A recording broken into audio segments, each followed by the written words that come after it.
जय गुरु। आज हम जानेंगे कि भारतीय दर्शन में नीति क्या है।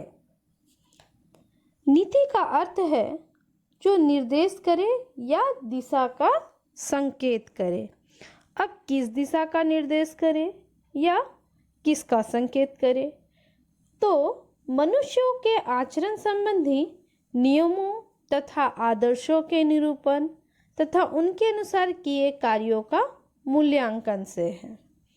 नीति समाज में रहने वाले मनुष्यों का आचरण का विज्ञान है। इन दर्शन में नीति को क्या स्थान प्राप्त है, इस पर कुछ प्रश्न उत्पन्न होते हैं। इसे क्या स्थान प्राप्त भी है या नहीं? तो हम लोग देखते हैं कि इस पर स्थान क्या प्राप्त है या नहीं। तो इस पर कुछ तर्क दिए गए हैं। पहला कि भारतीय दर्शन में आध्यात्मिकता की आस्था नीति अथवा अनीति के द्वैत से परे है। कैसे परे है? तो जब व्यक्ति में आध्यात्मिक जीवन का विकास पूर्ण हो जाता है, तब उसे उचित अथवा अनुचित का संकल्प करने की आवश्यकता नहीं रह जाती है, क्योंकि उसकी प्रवृत्ति ही इस प्रकार हो जाती है कि वह अशुभ कर्म कर ही नहीं सकता है। उसके लिए अशुभ कर्म करना असंभव जैसा हो जाता है। मोक्ष उचित और अनुचित के परिधि से परे है। यह स्पष्ट रूप से पता चलता है कि मोक्ष जो होता है वह चरम लक्ष्य होता है। और यह कब प्राप्त होता है? जब मनुष्य को पूर्ण रूप से ज्ञान होने के साथ साथ इसकी प्राप्ति हो जाती है, अर्थात वह स्वतंत्र है और वह चरम साध्य है। संदेह के कारण निम्न है। तो संदेह ही उत्पन्न क्यों हुआ? क्योंकि दार्शनिकों ने सांसारिक तथा भौतिक वस्तुओं को मोक्ष ज्ञान के समक्ष गौण स्थान प्रदान किया है, जबकि पूरा भारतीय दर्शन संसार को स्वीकार करता है किसी न किसी रूप में। स्पष्ट रूप से यहाँ पर दिखता है कि भारतीय दर्शन में चार्वाक को भी स्थान दिया गया है। चार्वाक दर्शन ने इस संसार को ही सब कुछ स्वीकार किया है। इसके अतिरिक्त उन्होंने किसी भी परलोक के अस्तित्व को स्वीकार नहीं किया है। गौतम बुद्ध ने परलोक की उपेक्षा इस लोक को प्रमुखता प्रदान दी है। ठीक इसी प्रकार सांख्य दर्शन ने आत्म साक्षात के अतिरिक्त शरीर को निरोग बनाए रखने पर महत्व दिया है। न्याय के अनुसार मुक्ति ही एकमात्र श्रेय है।